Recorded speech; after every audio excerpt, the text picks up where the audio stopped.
commencer à regarder de plus près cette merveille que Dieu nous a laissée pour tout ce temps de l'Église. Ce temps de l'Église, c'est le temps, on pourrait dire, qui historiquement nous sépare de la résurrection du Christ, de son retour glorieux. Mais c'est un temps qui est appelé à être extrêmement intense de vie. Parce que si Dieu nous a sauvés, nous qui étions morts par le péché, c'est pour que nous vivions.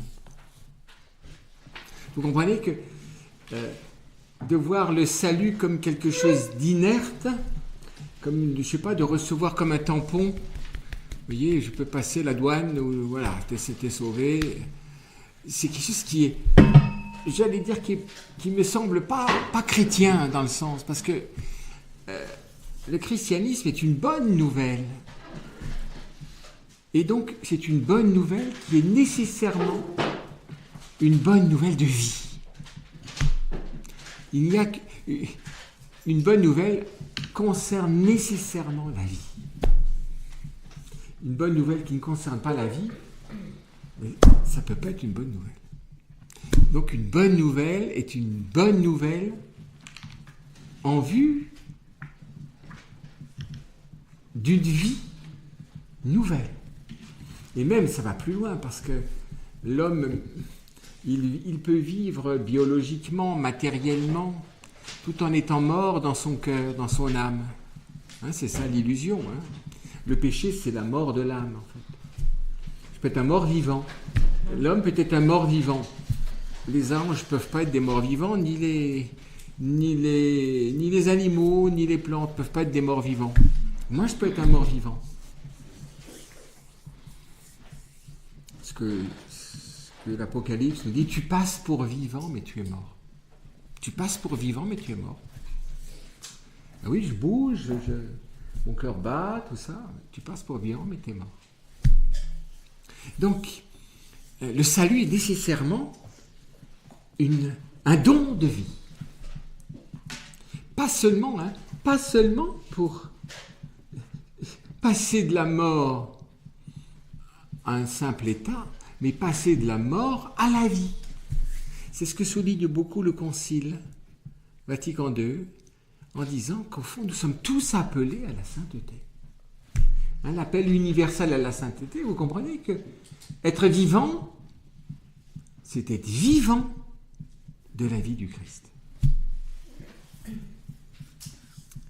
C'est lui le vivant.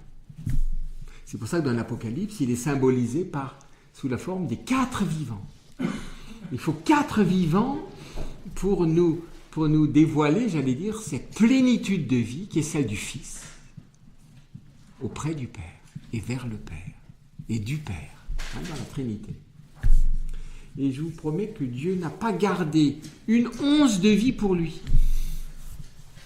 Et d'ailleurs, le signe de cela, c'est que dans son humanité, il est allé au bout de son amour en nous donnant sa vie jusqu'à la mort. Donc, il nous a donné toute sa vie. Donc, toute la charité, tout l'amour qui lie le Père, le Fils et l'Esprit Saint. Dans la Trinité, c'est une fournaise d'amour, si j'ose dire. C'est une circulation d'amour. C'est une communion d'amour. Il ne faut pas voir la Trinité de façon statique, hein, pas comme une espèce de figure géométrique avec 3 en 1 et tout ça, vous voyez. Non, c'est vital. Tout est vivant. Et tout ce qui n'est pas vivant n'est pas chrétien. Parce que le chrétien, c'est la vie. C'est pour ça que quand saint Irénée dit « L'homme vivant est la gloire de Dieu », l'homme vivant, pas le vivant seulement que son cœur bat. L'homme vivant, c'est-à-dire l'homme qui est passé de la mort à la vie. C'est-à-dire un homme qui vit comme le Christ est vivant, comme Marie est vivante. Marie vit de la vie de Dieu. C'était d'ailleurs le dessein premier de Dieu sur l'homme. L'homme n'a jamais été pensé par Dieu pour être simplement vivant on pourrait dire naturellement, simplement, de son âme et de son corps. Et le signe de cela, si vous regardez l'évangile de Saint Luc, il y a une généalogie ascendante dans l'évangile de Saint Luc, une généalogie qui monte du Christ à Adam. Dans Saint Matthieu, elle descend. Elle part d'Abraham, et puis elle descend. Dans Saint Luc, elle part du Christ et elle monte. Et elle va jusqu'à Adam, et qu'est-ce qu'on dit d'Adam ? Adam, fils de Dieu. On ne peut pas être naturellement fils de Dieu.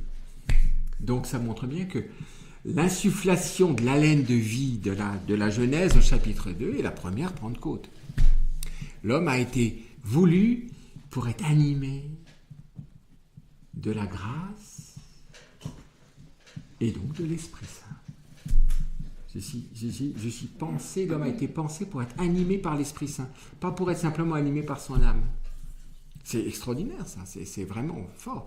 Et nos frères d'Orient ont beaucoup ce sens que le chemin vers la sanctification, le chemin de vie chrétien, c'est vraiment de devenir un être pneumatophore. Pneuma, c'est l'esprit. Phérein, c'est porteur de l'Esprit Saint. Pneumatophore. Pour pas être trop bonhomme Michelin, on peut aussi dire pneumatique. Mais oui, en français, pneumatique, c'est déjà un peu plus... Mais oui, non, pneumatique. Pneumatophore. Porteur de l'Esprit, c'est-à-dire animé par l'Esprit. Et c'est l'Esprit qui nous relève, qui nous fait nous tenir droit, si j'ose dire, donc vivant, debout. C'est l'Esprit qui nous fait tenir debout. Vous voyez, comme selon déjà, dans l'Ancien Testament, Ézéchiel avait eu cette extraordinaire prophétie de ce qu'on va opérer le Christ dans chacun de nous. Vous vous rappelez cette vallée d'ossements desséchés, là, et où les os commencent à se rassembler, et puis ensuite il y a des nerfs et de la chair qui commencent à se mettre sur les os, mais alors il fallait encore les animer.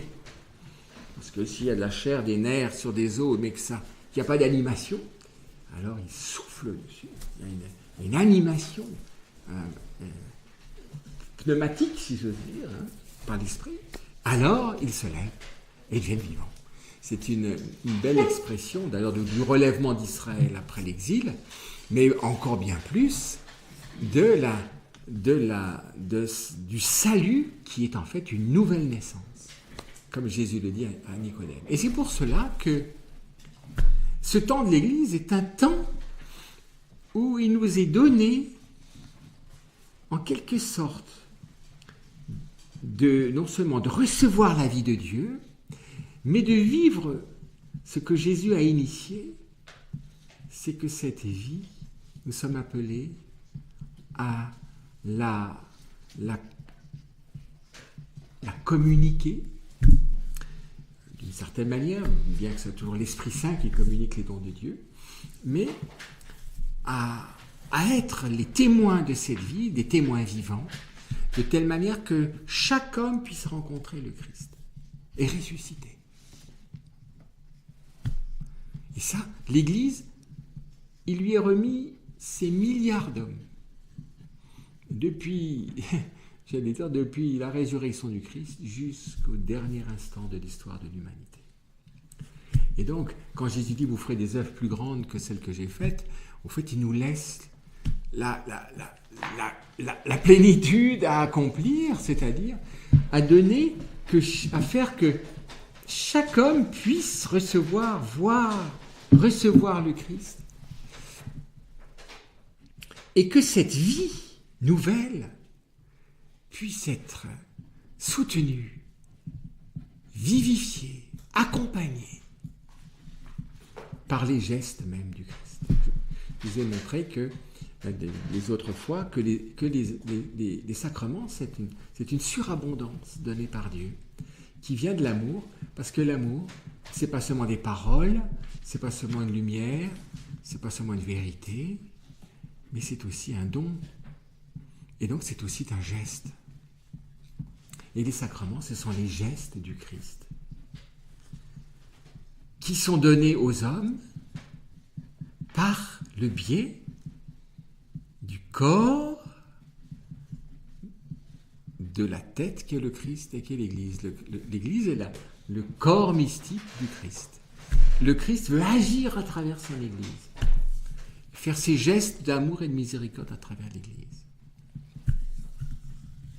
Et il veut donner, on pourrait dire, l'amour à son sommet. L'amour dans sa, on pourrait dire, c'est comme si c'était un feu, quand le feu atteint sa température maximale.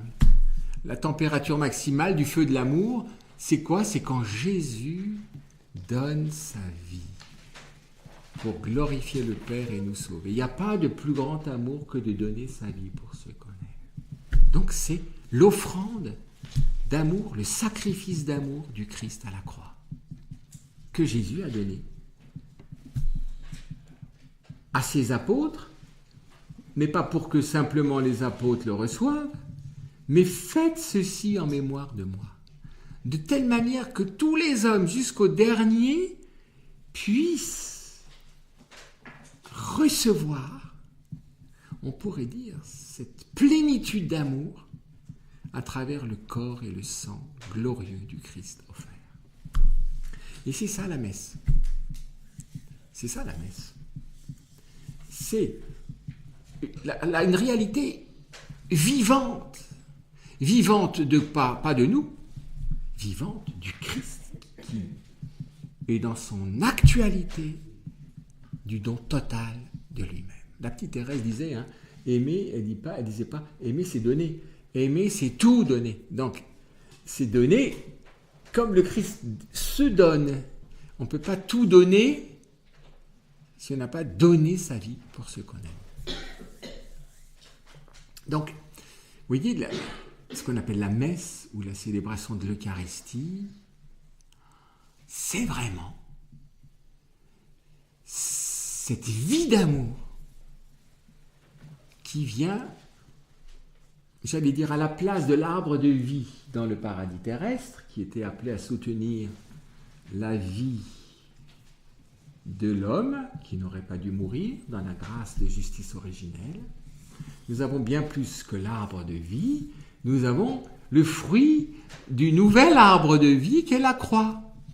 C'est-à-dire, rien moins que l'humanité vivante, donc sa chair et son sang, victorieuse d'amour de la mort. Et donc, c'est le concentré divin, c'est la plénitude divine de l'amour qui nous est donnée. J'allais dire, assister à la messe, participer à la messe, c'est vouloir entrer dans, on pourrait dire, dans la célébration, dans l'actualité de cet extrême amour, auquel et duquel je veux recevoir ma nourriture de telle manière que j'en sois vivant. Parce que vous voyez, si Dieu nous confie les milliards d'hommes, c'est pas par notre petit cœur que nous pourrons servir la destinée ultime de tous ces êtres humains. C'est par notre vie surnaturelle. C'est donc la vie propre du corps du Christ, mystique du Christ qu'est l'Église, que l'Église peut vraiment être l'instrument et le lieu du salut du monde. Notre mission, c'est le salut des hommes. C'est pas seulement nous faire un peu de bien, un peu de chaleur dans, je ne sais pas quoi, une liturgie qui nous plaît, de faire un peu église, d'avoir les chants que j'aime, ou ne pas avoir ceux que je n'aime pas, de faire quelque chose ensemble. C'est quelque chose d'immense, et je vous le disais la dernière fois, franchir le porche d'une église, c'est pour ça que le porche d'une église, c'était pas n'importe quoi. Il y a un tympan, normalement, sur le porche d'une église, qui signifie que j'entre dans un mystère, c'est-à-dire une réalité divine et vivante. Tout ce qui est divin est vivant. Je vous promets qu'il n'y a rien de divin qui soit inerte, qui soit figé, qui soit encore moins mort. Tout est vivant. Tout ce qui est de Dieu est vivant. Si je suis mort, je ne suis pas de Dieu. C'est pas possible. La mort et Dieu ne cohabitent pas. Dieu absorbe la mort. Il est le vainqueur de la mort. Vous voyez ça? C'est pour cela que la participation active, c'est bien autre chose que de chanter, de je ne sais pas quoi faire, de faire plein de choses. C'est entrer en communion. C'est devenir, par un grand désir, le réceptacle. Et celui qui veut entrer et coopérer à cet amour.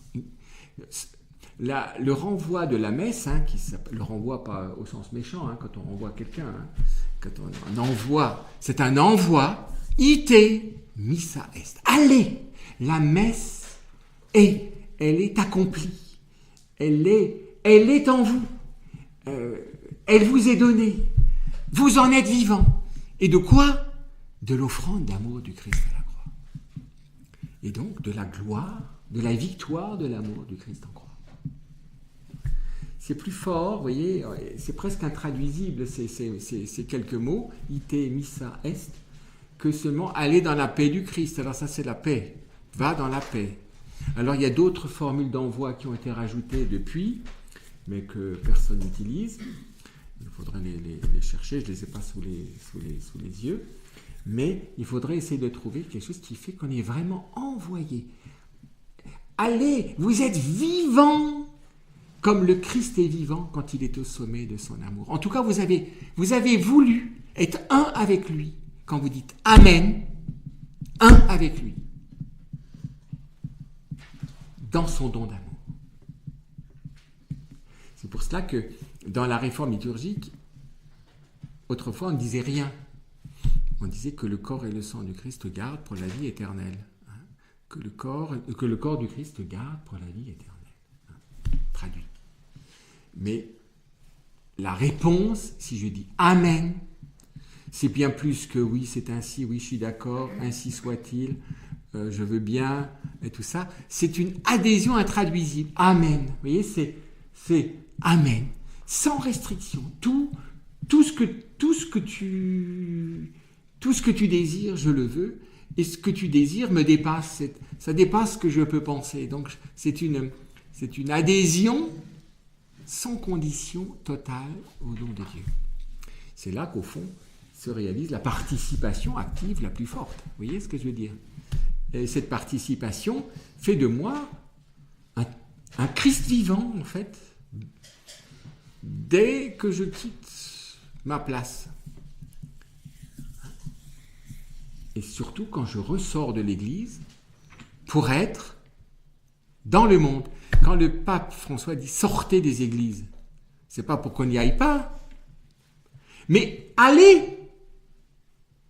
Ne gardez pas pour vous ce qui s'est passé. Allez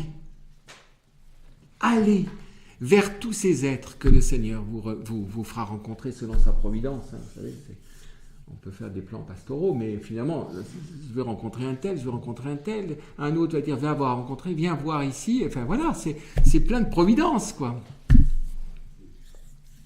Donc vous voyez que on entre dans le mystère de Dieu.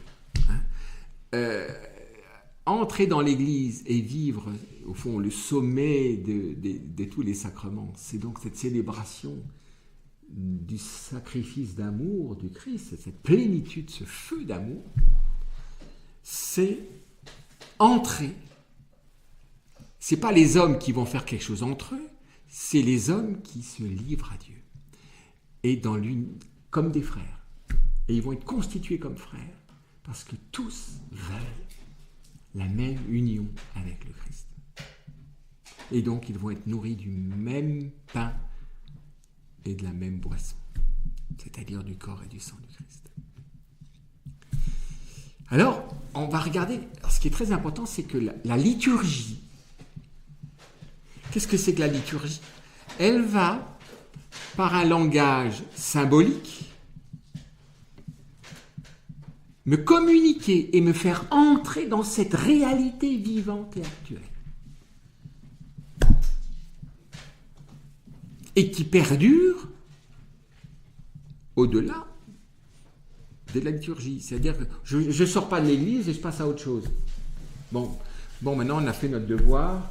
Elle n'était pas trop longue, donc ça va. 3/4 d'heure, je suis honnête, pour le dimanche. Donc il me reste encore beaucoup de temps. Qu'est-ce qu'on fait maintenant? Vous voyez ça, hein? On a perdu le sens du jour du Seigneur, d'ailleurs. Hein? Qu'est-ce qu'on fait maintenant? Allez, la messe est. Elle est en acte en vous. Si notre Amen est vrai, elle est en acte. Alors, évidemment, on aura peut-être un jour, si Dieu le veut bien, une nouvelle traduction de la liturgie, mais je vais un petit peu suivre le déroulement de la liturgie pour qu'on comprenne que vous voyez, c'est un chemin, et donc tous les rites, la liturgie est gardée par des rites.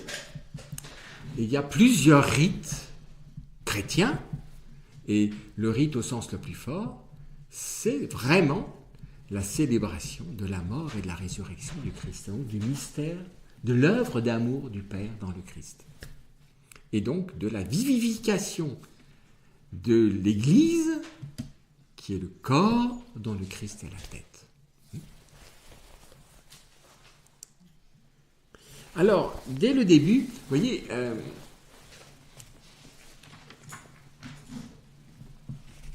parce que vous comprenez, on vient du monde, de tout ce qu'on fait d'habituel, enfin voilà, surtout le dimanche matin, on arrive là, j'allais presque dire, il faudrait normalement, vous comprenez, se préparer à ça. Parce que sinon, on entre comme un chien dans un jeu de quilles. Et qu'est-ce que ça fait, ça? Le chien dans un jeu de quilles, même si le chien est très très gentil, eh bien, il renverse toutes les quilles. Ou, vous pouvez changer, ça dépend, un éléphant dans un magasin de porcelaine. Vous voyez ce que ça fait aussi? Donc, le pauvre éléphant, il est brave, mais il écrase tout. Donc, ça veut dire qu'on est à des années-lumière du mystère. Si j'entre là-dedans comme... Je ne parle pas d'arriver en retard, ça c'est encore autre chose, mais d'y arriver comme ça, du monde, boum. Et c'est vrai, parce que je vais dans la sainte liturgie, comme disent nos frères d'Orient, la divine liturgie, parce qu'on appelait ça la divine liturgie, ça nous aiderait peut-être à voir la divine liturgie. Elle est divine, la liturgie, bien qu'elle soit mise en œuvre par des pauvres hommes. Et elle est gardée par l'Église, c'est-à-dire que nous ne faisons pas ce que nous voulons. Seule l'Église peut nous donner le Christ.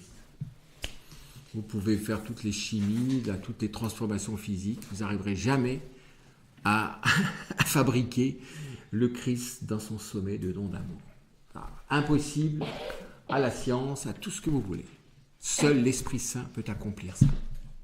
Donc seul l'Esprit de Dieu peut l'accomplir. Donc c'est pour ça qu'il conviendrait d'arriver en avance.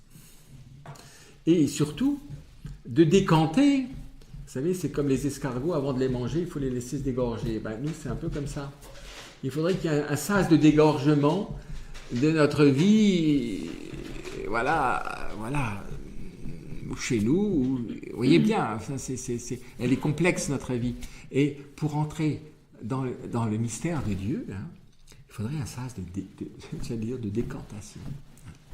Ce que représente symboliquement, d'ailleurs, l'exonarthex, le narthex extérieur. Vous avez des églises où vous avez l'église est ouverte pour accueillir. Vous voyez, par exemple, à Vézelay, par exemple, si vous avez à Vézelay, vous avez un narthex qui est le lieu d'accueil. Vous voyez, on pourrait dire qui représente quelque chose du parvis du temple, quelque chose du parvis.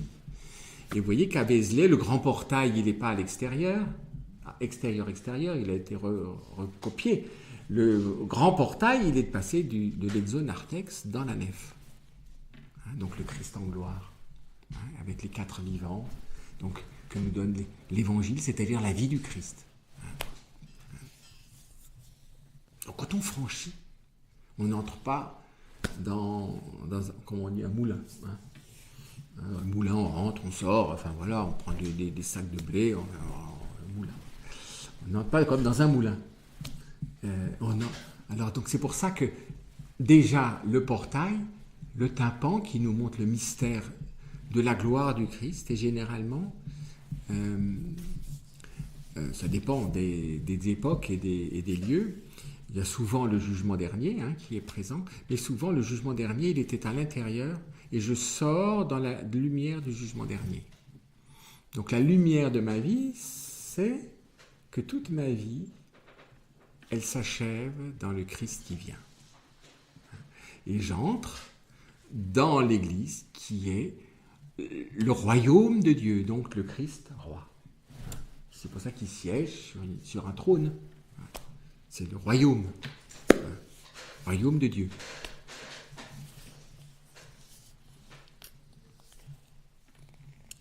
Et le bénitier, c'est faire mémoire de notre nouvelle naissance. C'est pour ça que seul le baptisé peut vivre ce mystère. Il faut qu'il soit rené, afin de pouvoir... C'est comme si je donnais à manger à quelqu'un qui est mort. Vous voyez, vous pouvez remplir sa bouche, il ne se passera pas grand-chose. Mais il faut que je sois vivant pour pouvoir me nourrir de cette nourriture. Donc il faut que je sois rené pour pouvoir me nourrir du corps et du sang du Christ vivifiant. D'où cette mémoire de ma nouvelle naissance, qui est l'eau bénite. Je fais la mémoire, je suis dans l'actualité de ma nouvelle naissance, qui m'est donnée à travers le sacrement du baptême. Vous voyez, c'est pour ça qu'il faut prendre le temps.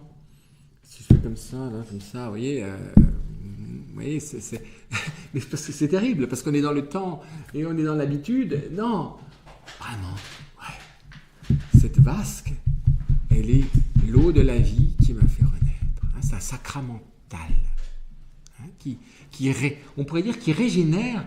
Alors quand on est tout à fait mort, il faut nouveau comme on pourrait dire, des espèces d'effusions d'esprit pour réactualiser mon baptême qui très souvent est mort dans les cœurs.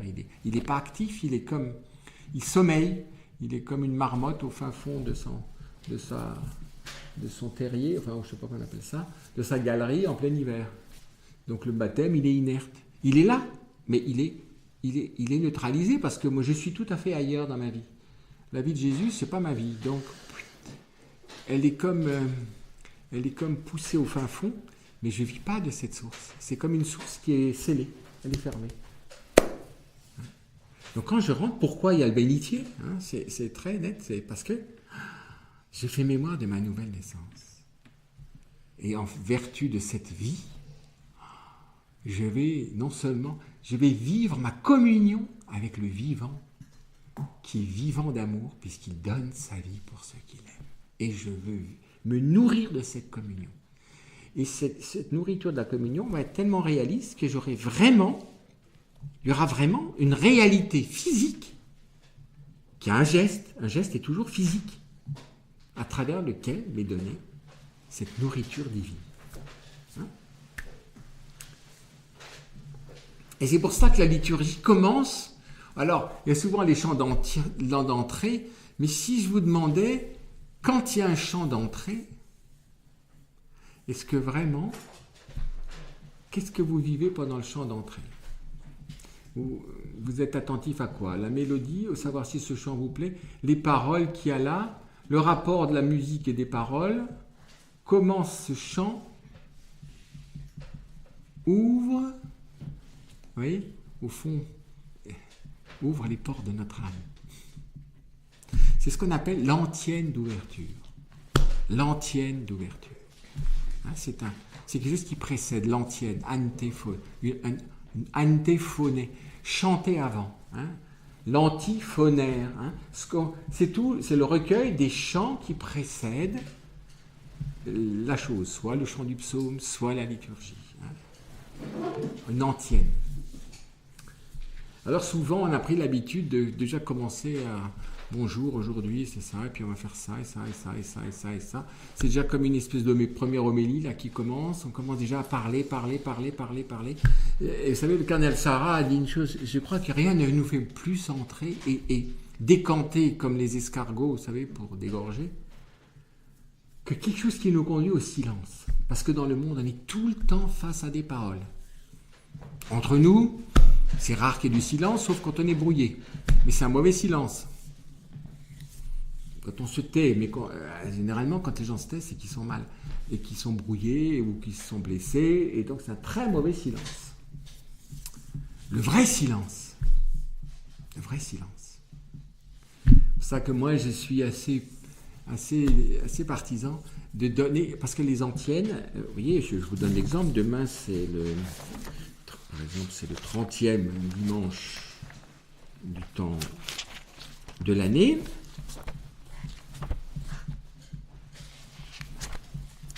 Alors, par exemple, qu'est-ce qu'on aura comme antienne demain? Et pour vous dire, c'est des paroles souvent qui viennent d'un psaume, là ça sera du psaume 104. Et c'est pour ça que c'est, vous savez, quelques paroles qui entrent au fond du cœur font des merveilles. C'est pas beaucoup de paroles. On parle trop. Et ça m'a frappé parce que j'ai célébré le mariage de jeunes là qui sont bien de ce monde aujourd'hui. Et alors j'étais très étonné parce qu'ils m'ont demandé de vraiment célébrer ce mariage de telle manière que le sacrement du mariage, comme dans la forme extraordinaire du rite, est avant la messe. La messe suit comme une messe votive du mariage. De telle manière qu'en fait, et sans les dialogues antérieurs, que l'on soit face, ça m'a étonné parce que c'est curieux, comme les jeunes qui sont noyés dans le bruit, les paroles, la musique, les trucs et tout ce qu'on veut, ils voulaient simplement les paroles du sacrement. Point. Et j'ai été très étonné. Et alors les gens aussi étaient très étonnés d'ailleurs, parce qu'on entre tout de suite. Alors ça, si on n'y entre pas, c'est raté. Mais il n'y a pas, est-ce que vous êtes d'accord pour ceci, ça là, c'est libre ou pas? Non. Alors, est-ce que tu veux prendre ton épouse? Voilà. Oui. Tu veux prendre? Oui. Voilà. Point. Vous voyez ça? Parce que si on est noyé dans les paroles, on continue comme dehors, comme dans le monde. Et on n'entrera jamais. Et on sortira de l'église sans être entré dans rien du tout. Alors qu'est-ce qu'il y aura demain? Écoutez, qu'est-ce que vous voulez rajouter à ça? Soyez dans la joie, vous qui cherchez Dieu. Cherchez-le et sa force, sans vous lasser. Recherchez son visage. Ben voilà. Et ben là, il faut du silence après. Vous voyez, et il faut apprendre à écouter. Parce que ça, c'est quelques paroles. Oui, c'est demain, ça. Écoutez, mais on vient chercher, on vient vers Dieu.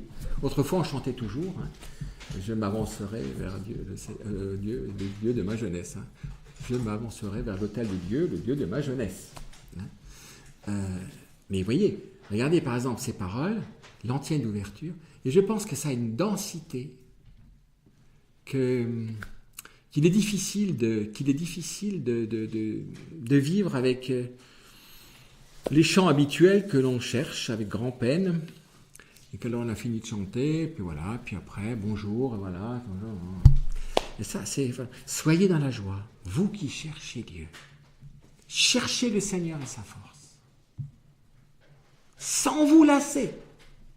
Recherchez son visage. Et ça, il faut que ça rentre. Vous savez, si vous arrosez une terre, là, quand il est très très sec, ça fait des mois qu'il n'a pas vraiment plu, si quand il va pleuvoir des trompes d'eau, il ne restera rien de cette eau. Tout va dévaler en bas. S'il y a une petite averse qui commence, qui s'arrête, et puis qui va reprendre, alors la terre va s'imprégner, et l'eau va pouvoir rentrer dans la terre. Si moi je dis, soyez dans la joie, vous qui cherchez Dieu, cherchez le Seigneur et sa force, sans vous lasser, recherchez son visage, au nom du Père et du Fils et du Saint-Esprit. Voilà. Eh ben, raté. C'est pas possible que ça entre. Vous voyez, c'est comme arroser un plant. Il faut que ça puisse décanter. Et le silence a cette vertu incroyable de faire, c'est comme la terre qui est arrosée, mais d'une façon discrète, si j'ose dire, et qu'elle peut l'absorber. Alors, après, tout s'ouvre au nom de la très sainte Trinité. Quand on dit au nom du Père et du Fils et du Saint-Esprit,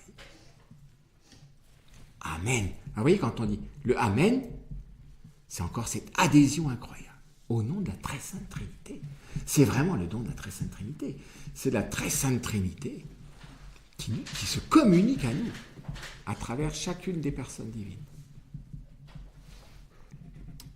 C'est la Vierge Marie qui, Anil Bouchard, avait comme réveillé Jacqueline et puis ses compagnes qui avaient vécu ça à la grandeur, enfin oui, à la densité du signe de croix. Alors il avait appris aux petites filles à faire ce signe de croix. Et alors elle le faisait encore 60 ans après, comme si c'était hier qu'elle l'avait appris de la Vierge Marie. Jacqueline, c'était incroyable de la voir faire ce signe de croix. Mais vraiment, voilà, on est dans quelque chose. Préparons-nous. Alors la traduction actuelle, elle est assez déficiente, qui n'est pas le texte latin. Préparons-nous à la célébration de l'Eucharistie en reconnaissant que nous sommes pécheurs.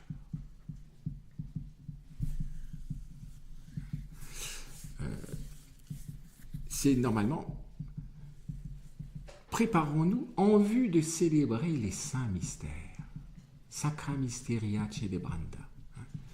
En vue de... Préparons-nous en vue de célébrer les saints mystères.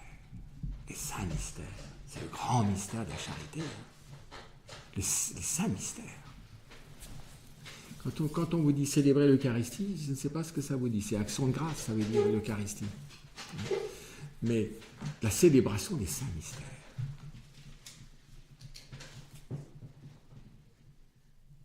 Là encore, préparons-nous à la célébration des saints mystères en reconnaissant que nous sommes pécheurs. Là aussi, pour se reconnaître pécheur, c'est pas seulement en disant le Confiteor, par exemple, c'est qui est la manière la plus explicite, normalement la plus dense d'ailleurs de se reconnaître pécheur, c'est le Confiteor. Il y a d'autres formes de cette célébration qu'on dit pénitentielle, la préparation pénitentielle. Là aussi, vous voyez, se reconnaître pécheur, c'est toujours une très grande grâce.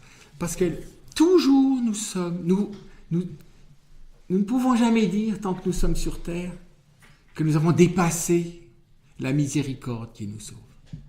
Je ne peux pas dire maintenant, oui, c'était autrefois, j'ai demandé pardon de mes péchés, maintenant c'est fini. J'ai plus besoin de célébrer la miséricorde. C'est venir à la source la source de l'amour se révèle toujours comme miséricorde. Saint Jean-Paul II, j'aime bien le rappeler dans sa deuxième encyclique sur la miséricorde divine, Dieu riche en miséricorde, disait que sur terre, le plus souvent, presque toujours, nous faisons l'expérience de l'amour comme miséricorde. Et qu'un jour, nous contemplerons la miséricorde comme amour. Mais sur terre, c'est toujours à travers la miséricorde que nous touchons l'amour dont nous sommes aimés. Presque toujours. Alors évidemment, dans la vie mystique, dans l'oraison, dans la vie... Alors, après, mais je crois que je dois toujours partir de la miséricorde. Toujours. Je suis un pauvre pécheur pardonné. Un pauvre pécheur au cœur pur. Mais celui qui est au cœur pur, il est toujours un pauvre pécheur pardonné. Donc c'est pour ça que c'est très très important, c'est pour ça que c'est très dommage d'arriver après ça, à la messe. Parce que vous voyez, ça va vite, très vite. Si vous avez 2 minutes de retard, vous avez déjà tout raté, ça. C'est comme un arbre qui a déjà plus ses racines. Parce que mes racines puissent toujours dans la miséricorde. Reconnaissons que nous sommes pécheurs. Alors, dans la forme extraordinaire du rite, C'est d'abord le prêtre qui reconnaît pécheur, ensuite le servant qui se reconnaît pécheur, et donc mutuellement nous nous reconnaissons pécheurs. Alors, dans la communion, dans la liturgie rénovée, c'est en même temps, tous nous nous reconnaissons pécheurs.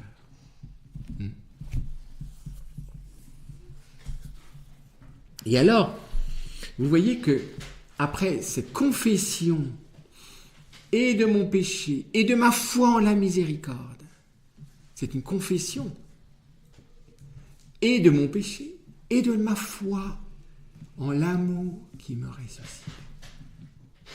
ou qui me libère, ou qui m'allège, ou qui me libère. Enfin, vous voyez, je ne suis pas toujours mort de mon péché, mais il y a toujours des imperfections. Toujours. Je ne peux jamais dire que je n'ai pas besoin de la miséricorde. Je ne peux jamais dire que je n'en ai pas besoin. Dire que je n'en ai pas besoin, c'est terrible. Vous voyez, donc c'est quelque chose de très, très, très, très profond, de très important. Et alors, vous voyez, après, quand on va chanter cette forme litanique, Seigneur, prends Kyrie eleison, c'est bien de temps en temps d'ailleurs de dire Kyrie eleison, qui n'est pas du latin, je vous rappelle que c'est la dernière trace que la liturgie était initialement en grec. Elle était en grec, la liturgie, même à Rome. Et il reste encore cet héritage. C'est beau de faire cet héritage, Kyrie eleison, mais en disant bien que c'est vraiment Seigneur, prends pitié. Vous voyez, ce cri vers la misère, Christ, prends pitié. Seigneur, prends pitié. Vous voyez, c'est quelque chose. Alors des fois, quand on chante quelque chose de ce Kyrie, par exemple, où est mon cœur? Qu'est-ce qui se passe? Comment, après avoir confessé et mon péché et ma foi en la miséricorde, je peux dire en toute vérité, comme croyant, Seigneur, prends pitié. Ô Christ, prends pitié. Seigneur, prends pitié. Il faudrait que, vous voyez, le chant du Kyrie soit ce cri, cette imploration, cette vérité. Vous voyez, ma foi est fondamentalement foi en la miséricorde. Ce que le pape François a voulu que nous vivions dans le jubilé de la miséricorde, ce jubilé extraordinaire de la miséricorde.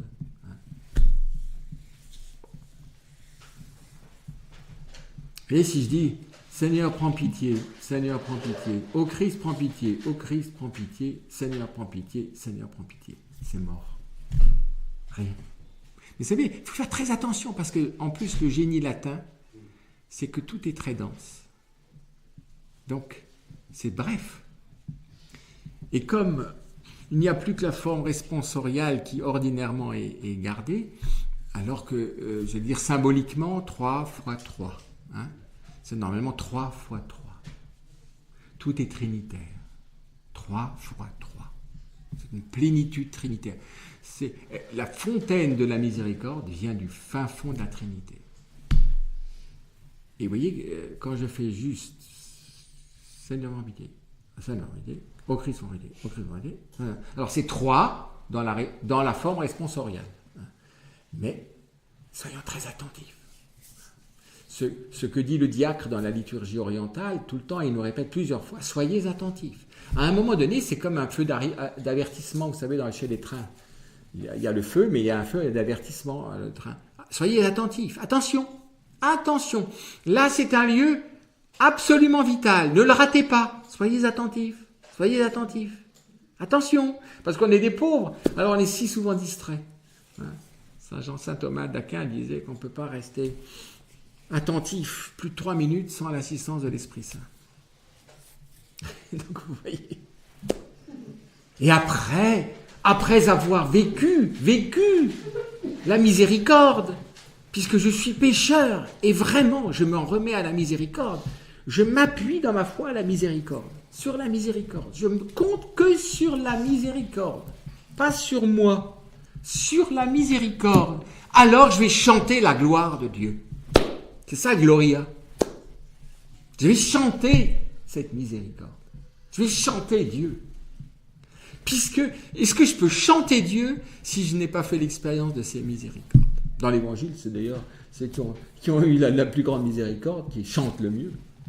Qui chantent vraiment. Parce qu'ils ont vu que quel amour ils sont aimés. Ils sont passés de la mort à la vie. Et tout converti vit ça, en fait. C'est dans la conversion. C'est les convertis qui chantent le mieux. Les autres, souvent, ils chantent. Oui, bon, voilà, voilà.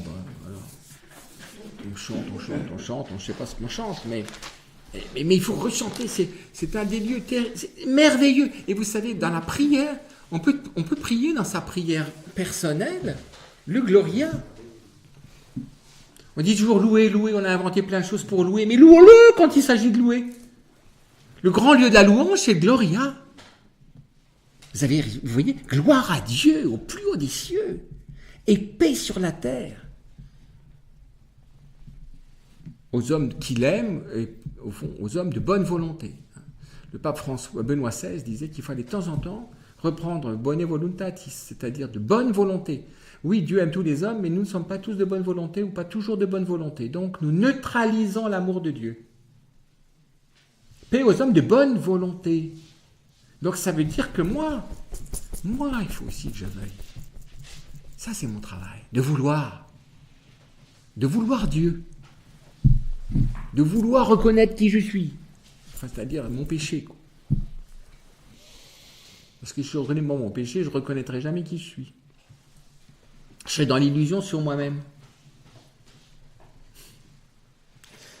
Nous te louons, nous te bénissons, nous t'adorons, nous te glorifions, nous te rendons grâce pour ton immense gloire. Oui, c'est extraordinaire. Ça, ces petits prologues là de cet hymne. C'est comme l'hymne de Noël. Hein, les petits bergers ont entendu ce chant des anges pour qu'ils glorifient Dieu. Et à l'occasion de la merveille, de la folie de la miséricorde dans le mystère de l'incarnation. Et on va voir dans ce qu'on appelle dans la liturgie de la parole, on va vraiment voir, on va vivre le Verbe qui se fait chair. Il se fait chair.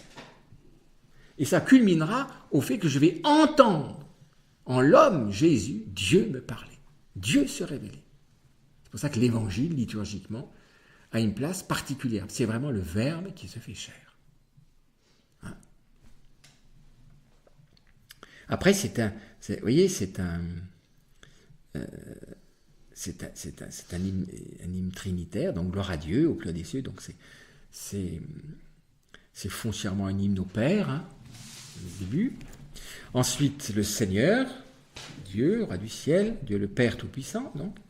Puis, le Fils unique, Jésus-Christ, l'agneau de Dieu, le Fils du Père, qui enlève le péché du monde. Prends pitié de nous, on le redit encore, vous voyez, parce que c'est toujours là.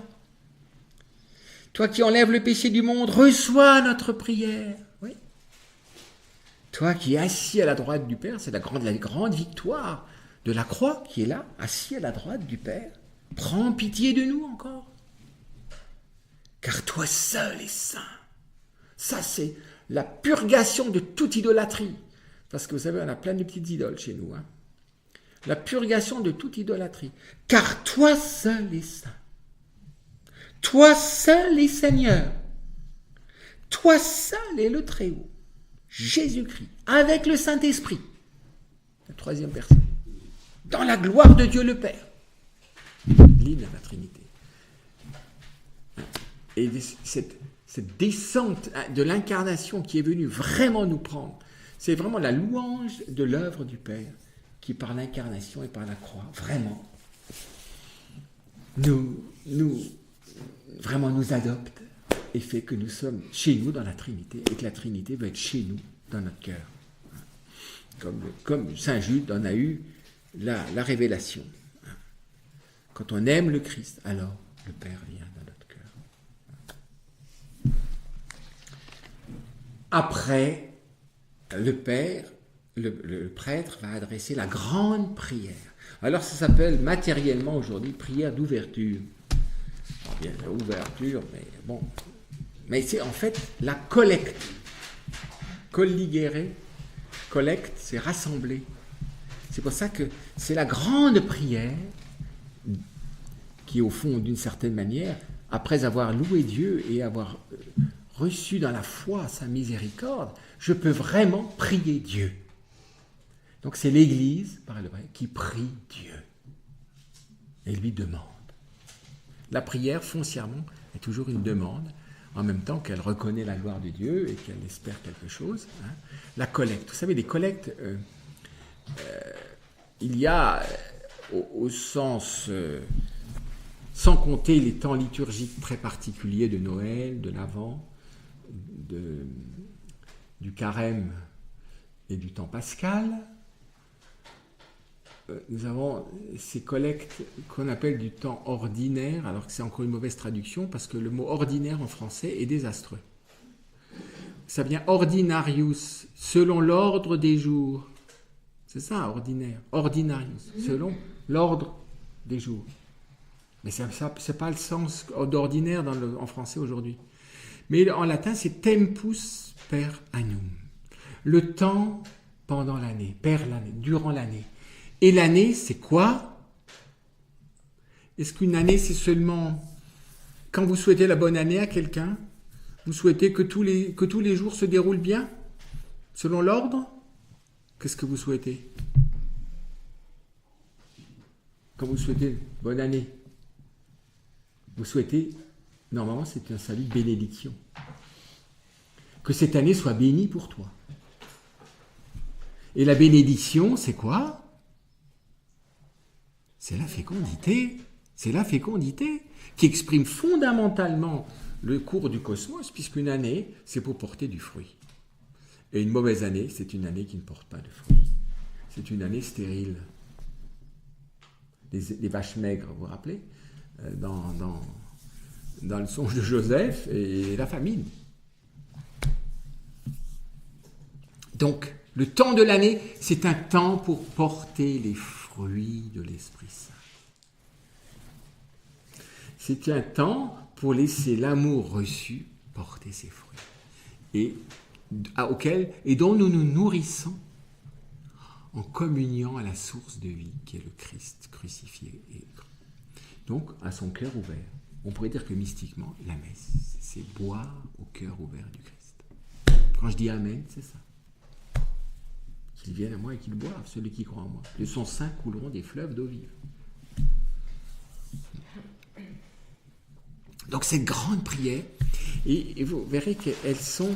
Alors, on peut encore être non d'accord avec les traductions, elles vont être normalement traduites, bon, les gens ne sont jamais d'accord avec les traductions, mais vous verrez qu'il y a dans ces dimanches du temps de l'année, il y a 34 dimanches du temps de l'année, et qui sont marqués par ces prières, ces collectes, qui sont admirables. Et ça peut vous servir de livre de prière. Par exemple, un jour, vous pouvez prier, parce que, vous voyez, là aussi, il faut être extrêmement attentif pendant que le prêtre fait monter ses prières vers Dieu, parce qu'elles ont pour la plupart une très grande richesse de vie, théologie, d'amour, etc., de lumière. Par exemple, la première, qui a été reprise aussi comme conclusion de la prière litanique d'invocation qu'on appelle prière universelle. Par exemple, la première, aux appels de ton peuple en prière, c'est un appel, aux appels de ton peuple en prière, réponds Seigneur en ta bonté, donne à chacun la claire vision de ce qu'il doit faire et la force de l'accomplir. C'est pour ça que Jean-Paul II, dans la promulgation de la 3e édition typique du Missel en 2003, avait notamment demandé que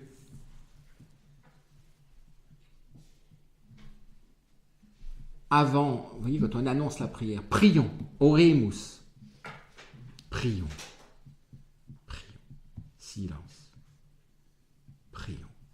Là encore, il faut que mon âme se prions. Puis, la prière, et puis silence, pour que chacun puisse vraiment, par la médiation du prêtre, être présent dans cette prière. Donc que cette demande devienne vraiment la mienne. Le prêtre a présenté une demande à Dieu qui est celle de toute l'Église. Et donc il faut que ma prière devienne celle que le prêtre a dite. C'est ça. Oui, vous ne pouvez pas avoir une participation plus active que ça. Pour commencer. Par exemple, vous voyez, j'ai dit, aux appels, alors demain par exemple, demain qu'est-ce qu'on aura? Dieu éternel et tout-puissant, augmente en nous la foi, l'espérance et la charité. Et pour que nous puissions obtenir ce que tu promets, fais-nous aimer ce que tu commandes. Et après, il y a la grande doxologie. Donc, par Jésus-Christ, ton Fils unique, notre Seigneur et notre Dieu, qui vit et règne avec toi, Père, dans l'unité du Saint-Esprit, Dieu pour les siècles des siècles. Donc, c'est au nom et adressé à la très sainte Trinité. Dans la réforme liturgique, c'est la seule oraison, parce que c'est l'oraison fondamentale, qui a la grande doxologie. Les autres, c'est par Jésus-Christ, le Fils, notre Seigneur. C'est par le Christ, notre Seigneur. Le fait de laisser la grande doxologie à cette prière montre que c'est la prière fondamentale, la grande demande de l'Église, qui doit devenir la mienne. Alors, vous voyez, qu'est-ce qu'on va demander demain? Le prêtre va demander pour lui-même et pour tous les fidèles, Dieu éternel et tout-puissant. Donc, tu es éternel et tout-puissant. Je peux tout lui demander. Et tu es notre éternité. Et augmente en nous ce par quoi je vais être en lien vital avec Dieu. C'est la vie théologale. Augmente en moi la foi, l'espérance et la charité. Et pour que nous puissions obtenir, le mot obtenir n'est pas extraordinaire, mais recevoir ce que tu promets, fais-nous aimer ce que tu commandes. Fais-nous aimer ta volonté. Pour recevoir les dons de Dieu, il faut que je désire ce que Dieu veut. Donc, et pour que nous puissions obtenir ce que tu promets, fais-nous aimer ce que tu commandes. Et pas seulement, tu le veux. Bon. Fais-nous aimer. C'est une grâce d'aimer ce que Dieu commande. Le plus souvent, on est comme les gamins. Ils sont pas bien contents. Ils le font, mais pas le cœur très, très, très, très content. Bon. Fais-nous aimer ce que tu commandes. Vous savez, l'orgueil fait qu'on n'aime jamais ce qui est commandé. Donne-nous d'aimer ce que tu commandes. C'est la liberté, ça. C'est d'être libre, ça. Fais-nous aimer ce que tu commandes. Ça, c'est l'enfant de Dieu. C'est un cœur d'enfant de Dieu, ça. Fais-nous aimer ce que... Et regardez, comme tout nous a préparé à pouvoir vraiment prier. Et comme le prêtre va nous prendre dans la prière de l'Église qui va devenir la prière de chacun. Et une grande prière. C'est une prière, vous voyez, qui demande des choses extraordinaires. L'accroissement de ma vie théologale, de mon lien à Dieu. Et en quelque sorte, d'être comblé des dons de Dieu en devenant amoureux de sa volonté. Voyez ça? Voilà. Maintenant, on va pouvoir écouter Dieu qui parle. Vous voyez ça? Maintenant, il y a comme... On pourrait dire, c'est comme quand on synchronise, vous voyez, quand l'Église prie Dieu, c'est qu'elle va, dans la prière, dans cette collecte, on pourrait dire qu'elle exerce sa foi, aimant son espérance et son amour, par la médiation du prêtre. Elle est en communion. Elle a reçu sa miséricorde. Par le porche de l'antienne, elle se laisse plonger en Dieu. Elle reconnaît qu'elle est pécheresse. Elle chante la gloire de la très sainte Trinité et l'amour des personnes divines. Alors elle prie. C'est la réponse. Et maintenant, on pourrait dire, elle est en position de pouvoir écouter. et d'entendre, d'écouter pour entendre la parole de Dieu. Dans la réforme liturgique, et surtout pour le dimanche, pour bien montrer l'unité de la révélation, Dieu a commencé à se révéler au fond dès les origines. Ce qui fait qu'il y a de la parole de Dieu de l'Ancien Testament, il y a la poésie de la révélation, qui à la fois exprime l'amour, exprime le besoin, l'attente de l'amour, etc. C'est le psaume, les psaumes, c'est de la poésie. Le Nouveau Testament. Et au sommet de la parole de Dieu, qui est vraiment le Verbe fait chair qui me parle, quand Jésus me parle, c'est le Verbe fait chair. C'est l'Évangile. C'est la parole de Dieu au sens maximum. Elle ne pouvait pas être plus parole de Dieu que quand c'est Dieu lui-même fait chair qui me parle. Donc c'est l'Évangile. C'est pour ça que l'Évangile, liturgiquement, est proclamé d'une manière unique. C'est pour ça qu'il ne doit être proclamé que par un ministre ordonné,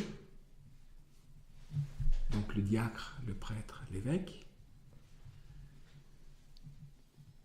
C'est pas que les autres ne peuvent pas lire l'Évangile, mais vous voyez, c'est parce que c'est le Christ qui parle.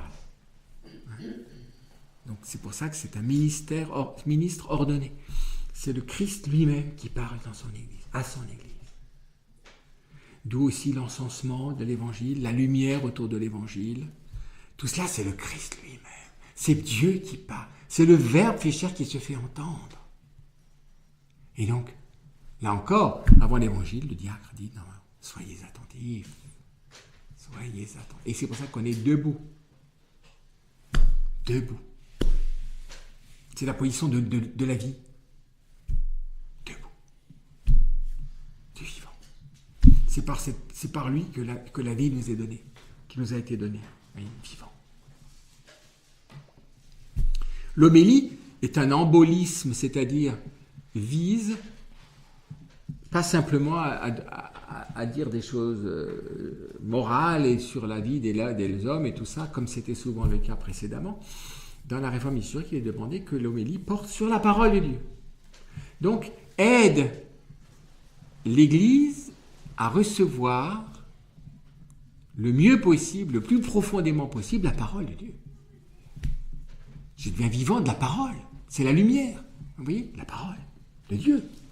Pas la parole de Dieu.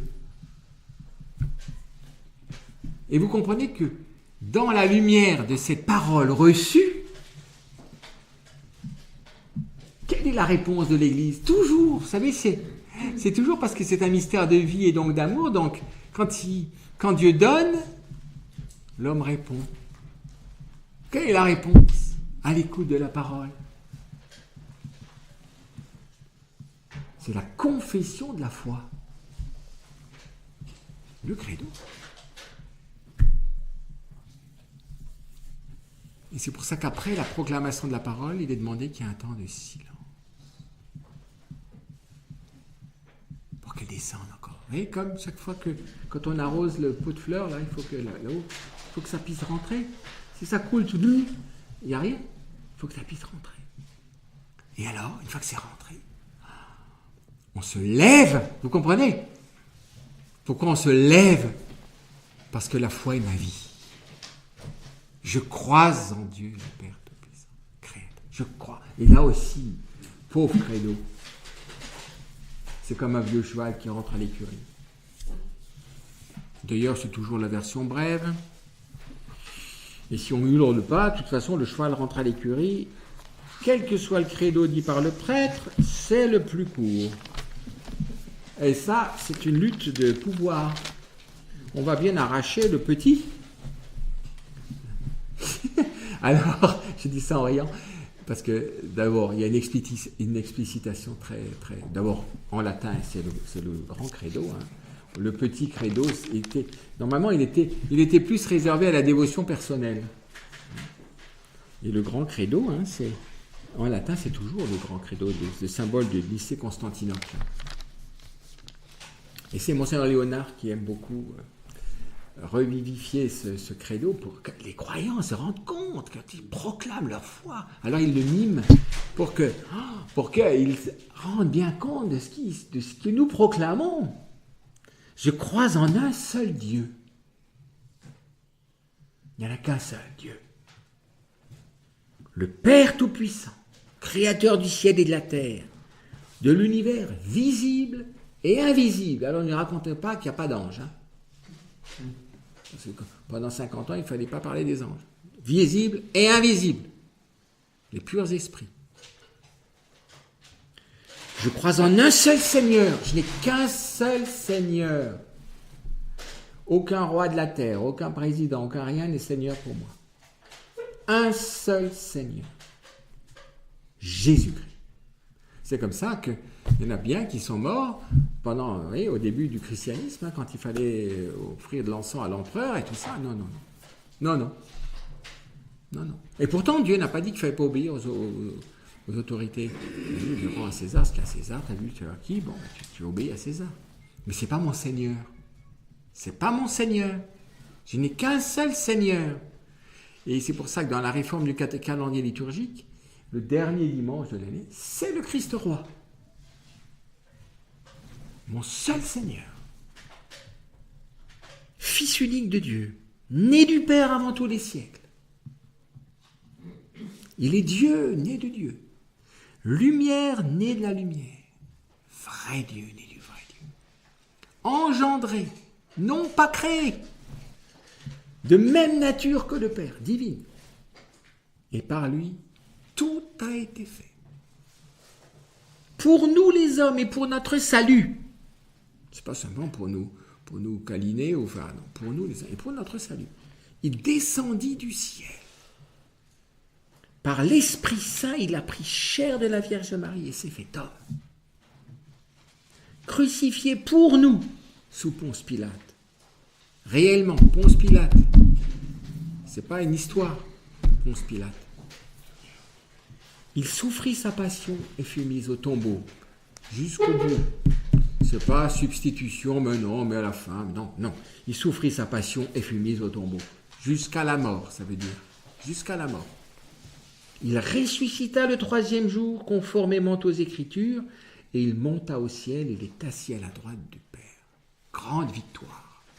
Et le retour à Dieu jusqu'au Père de l'homme. Et donc de toute la création en espérance, si nous le voulons bien. Il reviendra dans la gloire. Nous le croyons? Nous l'attendons?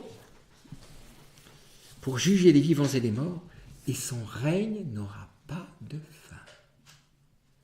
Donc, de toute façon, qu'on soit d'accord ou pas, qu'on y croit ou qu'on ne croit pas, ce règne, c'est le seul règne qui va durer. Ce règne n'aura pas de fin. Je crois en l'Esprit Saint, qui est Seigneur et qui donne la vie. Il procède du Père et du Fils. Là aussi, vous voyez la place de l'Esprit Saint, quand je vous disais que l'Église, elle ne peut être animée que par l'Esprit Saint, et il est Seigneur. Et vous vous rendez compte, c'est une personne divine qui veut habiter en nous, qui veut nous animer. C'est pour ça que l'Esprit Saint ne s'incarne pas, pour qu'il puisse nous animer chacun. C'est une personne divine qui veut vivre en chaque homme. Nous sommes destinataires d'une personne divine. Vous vous rendez compte? Ah oui. Il m'en dit, comme un arbre, enfin, comme une colombe qui veut se mettre sur une branche d'un arbre. Ils sont comme un arbre. Est-ce que je peux atterrir chez toi? Et nous, on remue le truc et puis il part. C'est tellement beau. S'il pouvait rester 24 heures sur 24 chez nous, on le met dehors. Quantité de fois. On ne se rend pas compte, mais là où il n'y a plus de bonne volonté, il ne peut pas rester. Là où il y a de la rancœur, il ne peut pas rester. Là où il y a de je ne sais pas quoi, de la colère, il ne peut pas rester. Là où il y a du mensonge, il ne peut pas rester. Là où il y a de l'idolâtrie, il ne peut pas rester. Mais c'est pas possible. Poup. On le fait fuir. Quantité de fois. C'est incroyable. Il faudrait demeurer là. Il faudrait vous désirer vraiment qu'il demeure. C'est ça, demeurer. Vous savez, que tout le temps l'Esprit Saint m'anime.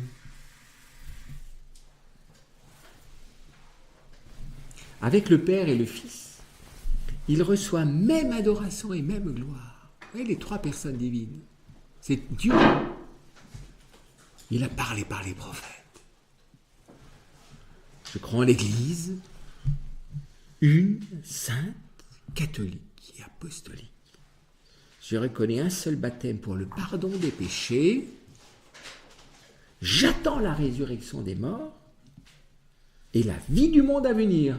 Ça veut dire aussi que je ne suis pas sur terre comme si je devais toujours y rester ou comme si c'était une catastrophe quand il faut quitter cette terre. Ou en pensant que c'est que là que je serai vivant. Vous savez, ça veut dire j'attends la résurrection des morts et la vie du monde à venir. Et la vie du monde à venir, qui est déjà commencée quand je commence à vivre vraiment du Christ. Et l'Eucharistie va vivifier la vie du Christ en moi. Et c'est déjà la vie éternelle commencée. C'est déjà la vie glorieuse commencée. Alors l'Église, je vous ai dit, elle existe pour le salut de tous les hommes.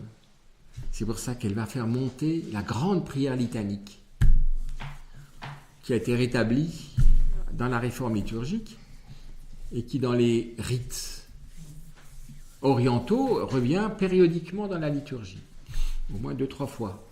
Une grande prière litanique. Et il faudrait qu'elle retrouve cette dimension litanique. C'est une prière litanique, c'est une intention, et puis voilà, Seigneur, prends pitié, voilà, prends pitié, veille sur, je ne sais pas quoi, alors j'ai veillé sur, je ne sais pas quoi, ceux qui voyagent, les exilés, les malades, prends. L'Église présente au Seigneur tous les hommes, dans quelle que soit leur situation, quelle que soit leur responsabilité, quelle que soit leur origine, quoi. C'est vraiment une prière litanique. C'est la charité. Elle est là propter homines, pour les hommes, pour tous les hommes. Elle veut être miséricorde pour tous les hommes. Elle veut présenter tous les hommes dans l'espérance. Voyez ça. Elle va aux périphéries. Comme dit le pape, dans la prière litanique, toutes les périphéries sont...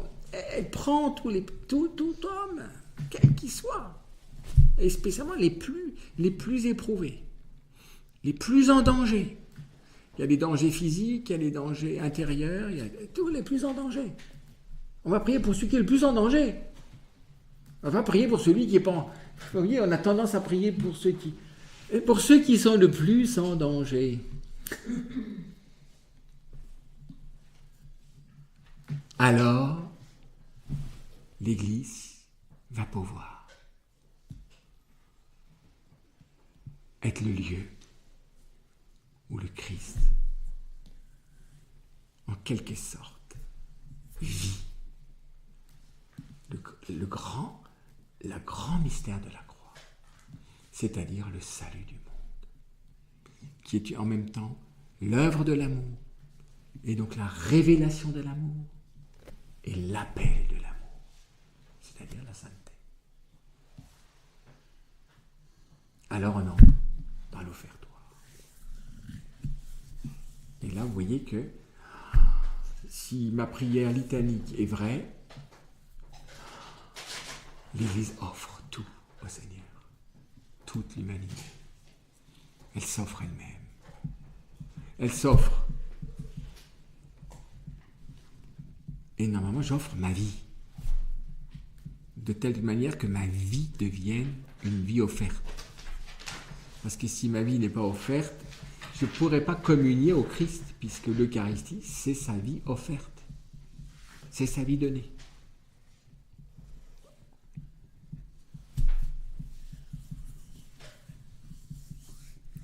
C'est pour ça qu'il conviendrait, normalement, que l'offertoire soit dans un grand silence. pour ça que normalement, le prêtre dit silencieusement les prières de l'offertoire. Il peut les dire à mi-voix, en tout cas l'offrande du pain et du vin. Après, le reste est silencieux. Mais c'est vraiment l'offrande.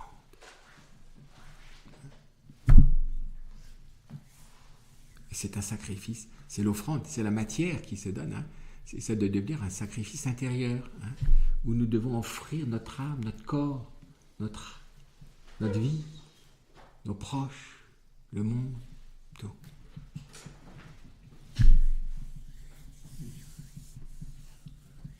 Pour entrer après dans la grande prière, ce qui est la prière consécratoire, qu'on appelle maintenant prière eucharistique, qui est une prière canonique, un canon. C'est-à-dire c'est une prière qui est rigoureusement codifiée, parce que c'est la prière qui nous donne le mystère du Christ qui s'offre.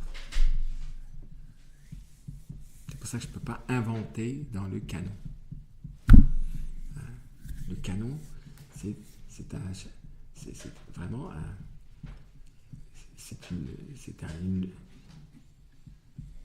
c'est comme une loi. C'est une donnée qui est codifiée, afin que le mystère puisse nous être communiqué. C'est comme pour l'icône. Le canon, de telle manière que cette image ne soit pas l'image de mon vécu, même très beau et tout ça, de ce que je pense et de maintenant, que ce soit l'image de la foi. C'est pour ça l'icône doit être canonique, sinon c'est pas une icône. Et ça, les catholiques ont beaucoup de peine à comprendre. Ils font des pseudo-icônes en dehors de tout canon. Alors Jésus qui prend Marie par comme ça, le bras, tout ça. C'est pas canonique, vous voyez, c'est pas une icône. Donc, le canon, c'est pour que le mystère me soit montré et donné. C'est pas l'œuvre de l'homme, c'est l'œuvre de Dieu avec l'homme. Dieu s'associe l'homme afin de se donner lui-même. C'est ça le mystère. Il se donne. On entre dans le mystère. C'est le cœur du mystère. Parce que ce qui se passe souvent, c'est qu'on va dire tout ce qui s'est passé avant prend beaucoup de temps et après c'est comme d'habitude, donc c'est sans arrêt jusqu'à Paris. Mais non, si on est au cœur du mystère, on va rentrer dans le grand mystère. Ce que nous verrons la prochaine fois. Et avant d'entrer dans ce grand mystère, il y a encore une prière d'offrande qui maintenant est à voix haute. Et par exemple, celle que nous entendrons demain, là aussi, regardez la grande richesse de ces prières.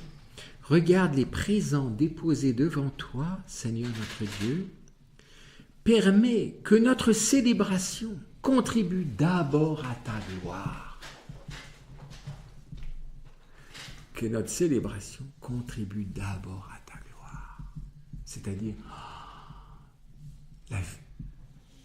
célèbre ton amour victorieux. Ta gloire. La gloire, c'est la victoire de l'amour. D'abord à ta gloire. C'est la gloire de Dieu. Alors commence cette grande prière qui commence dès le dialogue qui va introduire à la préface. La préface fait partie. La préface fait partie de la grande prière consécratoire. Alors c'est beau parce qu'on va voir que l'Église va se mettre à l'unisson du ciel. Et c'est pour ça que quand elle célèbre les saints mystères, l'Église est une. Il y a l'Église de la terre, mais l'Église du ciel célèbre la même.